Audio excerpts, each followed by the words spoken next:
Hello నమస్తే, నేను మీ సురేష్. ఇక దశాబ్ద కాలం తర్వాత పవన్ కళ్యాణ్ గారు అయితే ఘన విజయం సాధించారని చెప్పుకోవచ్చు. 10 సంవత్సరాల్లో ఆయన చాలా ఒడుగుదొడుకులు అనేది అనుభవించారు. ఎందుకంటే పార్టీ పెట్టిన మొదట్లో ఆయన మార్చి 2014 10వ తేదీనైతే ఆయన పార్టీ అయితే స్థాపించారు. మొదటగా ఆయన పోటీ చేయకుండా తెలుగుదేశం పార్టీకి మద్దతు ఇచ్చారు. అప్పుడు రాష్ట్ర విభజన చెందటం వలన అభివృద్ధి చేసే నాయకుడు కావాలంటూ మరి ఓట్లు చీలకుండా అయితే ఆయన ఒక చంద్రబాబు నాయుడు గారిని ఆయన సీనియారిటీని గౌరవిస్తూ తెలుగుదేశం పార్టీకి అయితే మద్దతు ఇచ్చారు. ముఖ్యంగా కాంగ్రెస్ పార్టీకి వ్యతిరేకంగా అయితే ఈ పార్టీని స్థాపించారని కూడా చెప్పుకోవచ్చు అనమాట. అయితే 2019లో మళ్ళీ తిరిగి ఒంటరిగా పోటీ చేశారు. ఎందుకంటే 2014లో చంద్రబాబు గారు ప్రత్యేక హోదా లేకపోతే అభివృద్ధి లాంటి విషయాలను పక్కన పెట్టారని ఆయనతో విభేదించి అప్పుడు బహిరంగ సభలు పెట్టి ఆయన విమర్శించిన విషయం కూడా మనందరికీ తెలిసిన విషయమే. తర్వాత 2019లో సింగిల్గా వెళ్ళి కనీసం 2 సార్లు పోటీ చేస్తే ఒక్క చోట కూడా ఆయన విజయం సాధించలేదు. ఆయన నిలబెట్టిన అభ్యర్థిగా విజయం సాధించారు తప్ప ఆయన మట్టికి విజయం సాధించలేదు. తర్వాత ఎన్నో అవమానాలు ఎదుర్కొన్నారు.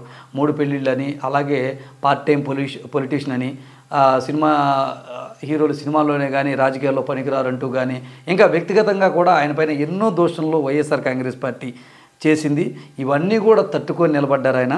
మరి 10 సంవత్సరాల కాలంలో మరి ఆయనకు తోచినటువంటి సేవా కార్యక్రమాలను కూడా చేశారు. అప్పట్లో ఉద్దానం సమస్య మీద పోరాడి అప్పట్లో ప్రభుత్వాన్ని ఆ ఉద్దానం సమస్య మీద ఒక చిన్నపాటి నివేదికను అక్కడ సమర్పించి అక్కడ తాత్కాలికంగా వైద్యాన్ని అందుబాటులోకి తెచ్చేటట్టు, ఆ తర్వాత దాని పూర్తి స్థాయిలో వైద్యం తెచ్చేలాగా అయితే ఆయన కృషి చేశారు. అదేవిధంగా ఇప్పుడు 2024కు వచ్చేపాటికి మరి ఆయన తెలుగుదేశం పార్టీతో మళ్ళీ తిరిగి పొత్తు పెట్టుకున్నారు. మొదటి నుంచి కూడా ఎక్కడ కూడా కాన్ఫిడెంట్ చెదరకుండా ఓటు చేయలనివ్వను, ప్రభుత్వ వ్యతిరేక ఓటు చేయలనివ్వను అనే నినాదంతో పట్టుబట్టి వైఎస్ఆర్ కాంగ్రెస్ పార్టీ ఎంత ఇరుకుని పెట్టాలనుకున్నా, ఎంత ట్రాప్ మళ్లించాలనుకున్నా కానీ ఆ ట్రాప్లో పడకుండా మొదటి నుంచి కూడా తెలుగుదేశం పార్టీని అనుకూలంగా వ్యవహరిస్తూ తెలుగుదేశం పార్టీని వెరగేసుకొస్తూ దానికి మద్దతుగా నిలుస్తూ చివరికి చంద్రబాబు నాయుడు గారిని జైల్లో పెట్టినప్పుడు కూడా వారి పార్టీ నేతలు స్పందించడం కంటే కూడా అధికంగా ఆయనే స్పందించి ఆ రోజులో కేడర్ మొత్తం చంద్రబాబు గారు జైలుకి వెళ్ళడంతో డేలా పడితే ఆ యొక్క కేడర్లో మంచి ఉత్సాహాన్ని జోష్ని తీసుకొచ్చి పోరాట పటిమను కూడా తీసుకొచ్చారని కూడా చెప్పుకోవచ్చు. మరి ఈ విధంగా చేసినటువంటి పవన్ కళ్యాణ్ గారు మరి పొత్తులో భాగంగా ఇటు ముఖ్యంగా బీజేపీని టీడీపీని కలిపే ప్రయత్నంలో చాలా ఒడిదుడుకులు అయితే ఆయన ఎదుర్కొన్నారు. అదే విషయాన్ని ఆయన బహిరంగ సభలో కూడా చెప్పారు. చాలా కష్టపడి తిట్లు తిని నేను కేంద్రం దగ్గర నుంచి తెలుగుదేశం పార్టీతో పొత్తు కుదుర్చుకోవడం అనేది జరిగిందన్నారు. ఏది ఏమైనా ఎలాగైనా సరే ప్రభుత్వ ఓటు చేయలనివ్వను, వ్యతిరేక ఓటు చేయలనివ్వను అనే నినాదంతో వెళ్ళినప్పటికీ ఎంత రెచ్చగొట్టినా కానీ వైఎస్ఆర్ కాంగ్రెస్ పార్టీ అదే కాన్ఫిడెన్స్తో ఉంటూ పోటీ చేసిన అన్ని ఇంచుమించు స్థానాల్లో కూడా ఆయన విజయం సాధించారు. పిఠాపురం నియోజకవర్గంలో మరి పవన్ కళ్యాణ్ గారిని ఓడించాలని వైఎస్ఆర్ కాంగ్రెస్ పార్టీ చేయనటువంటి ప్రయత్నం అంటూ లేదు. అక్కడికి మంత్రుల్ని, ఎమ్మెల్యేలని, ఇన్ఛార్జీలు ఎంతోమందిని నియమించారు. ఒక మహిళని అక్కడ నిలబెట్టి ఆ మహిళకి ఎవరైతే వంగా గీత గారు ఉన్నారో అక్కడ అభ్యర్థి, వైఎస్ఆర్ కాంగ్రెస్ పార్టీ అభ్యర్థి, ఆవిడని గెలిపించి పంపిస్తే పిఠాపురానికి డిప్యూటీ సీఎంను కూడా చేస్తానని జగన్ గారు అయితే మాట ఇచ్చారు. కానీ ఇవేవీ లేకుండా కూడా పవన్ కళ్యాణ్ గారు అక్కడ మంచి మెజార్టీతో విజయం అయితే సాధించారు. అయితే ఇక్కడ చెప్పుకోవాల్సిన విషయం ఏంటంటే 2019లో కూడా ఆయనకు విజయం చేకూరే అవకాశాలు ఉన్నా ఆయన ఆయా నియోజకవర్గాల్లో ప్రచారం చేయకపోవటం, అక్కడ ప్రజలకి ఇక్కడ ఉంటాను అందుబాటులో అనే నమ్మకం కలిగించలేకపోవటం ఆయన ఓటమికి ప్రధాన కారణంగా చెప్పుకోవచ్చు. అయితే గెలుస్తానన్న ధీమా కూడా ఇదే తరుణంలో మనం చూడవచ్చు. అయితే 2024కు వచ్చేపాటికి ఆ పరిస్థితి లేదు. ఖచ్చితంగా వీళ్ళు నన్ను ఓడిస్తారనుకున్నారో ఏమో తెలియదులే, కానీ ముఖ్యంగా ప్రజలకి భరోసా కల్పించాలనుకున్నారు ఆయన. పిఠాపురంలో ఉండి తీరుతాను అని ఆయన అక్కడ ఇల్లు కట్టుకోవటం, అక్కడే నివాసం ఉండటం, ఎక్కువ ఆ క్యాంపెయిన్ కూడా అక్కడే నిర్వహించటం, ఆ తర్వాత కుటుంబ సభ్యుల సహకారం కూడా రావటం, అక్కడ రామ్ చరణ్, వరుణ్ తేజ్, నాగబాబు, అలాగే చిరంజీవి గారు కూడా సోషల్ మీడియాలో ప్రచారం చేయటం, ఇవన్నీ కూడా పవన్ కళ్యాణ్ గారికి చాలా కలిసి వచ్చినాయని చెప్పుకోవచ్చు. ఎందుకంటే ఆయన అక్కడ జబర్దస్త్ టీంని తీసుకొచ్చి స్కిట్లు వేయించేస్తున్నారు. మరి హీరో అన్నారు, మరి హీరోకి ఇంతమంది ప్రచారం అవసరం, ఒక మహిళ పైన గెలవడానికి ఇంత అవసరం, ఆయన రెచ్చగొట్టే మాటలు మాట్లాడినా, దిగజార్చి మాట్లాడినా ఎక్కడో కూడా ఆయన నిరాశ చెందకుండా ఎవరి పని అయితే వాళ్ళు చేసుకున్నారు.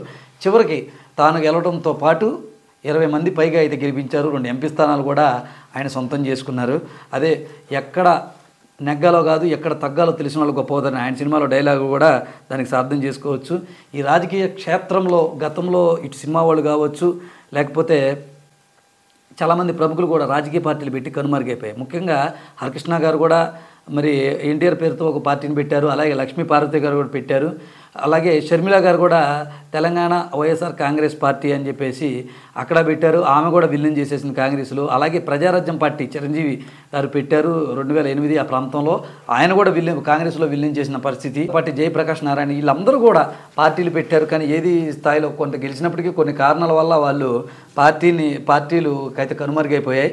కానీ జనసేన పార్టీ అపజయం పాలైనా కానీ దాని ప్రభంజనం అనేది ఆగలేకపోయారు. దశాబ్ద కాలం తర్వాత తిరిగి పుంజుకొని ఇవాళ 100కు 100% మార్కులు కొట్టేసిందని చెప్పుకోవచ్చు.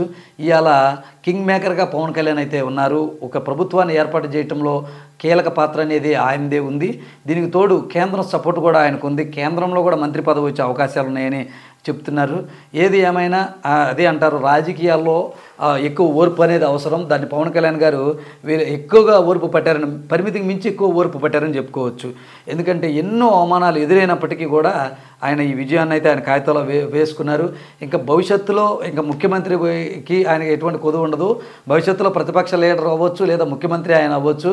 వైఎస్ఆర్ కాంగ్రెస్ పార్టీ, తెలుగుదేశం పార్టీ కాకుండా ప్రత్యామ్నాయంగా ఇక్కడ మనకి జనసేన పార్టీ ఉందని ఏపీ ప్రజలు తెలుసుకునే రోజు కూడా వస్తుందని ఇటు జనసేన పార్టీ కార్యకర్తలు, నాయకులు, ఆయన అభిమానులు ఆశాభావం వ్యక్తం చేస్తున్నారు. చూద్దాం భవిష్యత్తులో మరి ఇప్పుడు ఈ అధికారంలోకి వచ్చిన పార్టీని ఆయన ఏ విధంగా పనిచేస్తారో, కేంద్రం నుంచి మరి ఏపీకి జరగాల్సినటువంటి అభివృద్ధి గురించి ఏ విధంగా ఫైట్ చేసి మరి ఏపీని అభివృద్ధి చేస్తారో చూడాలి.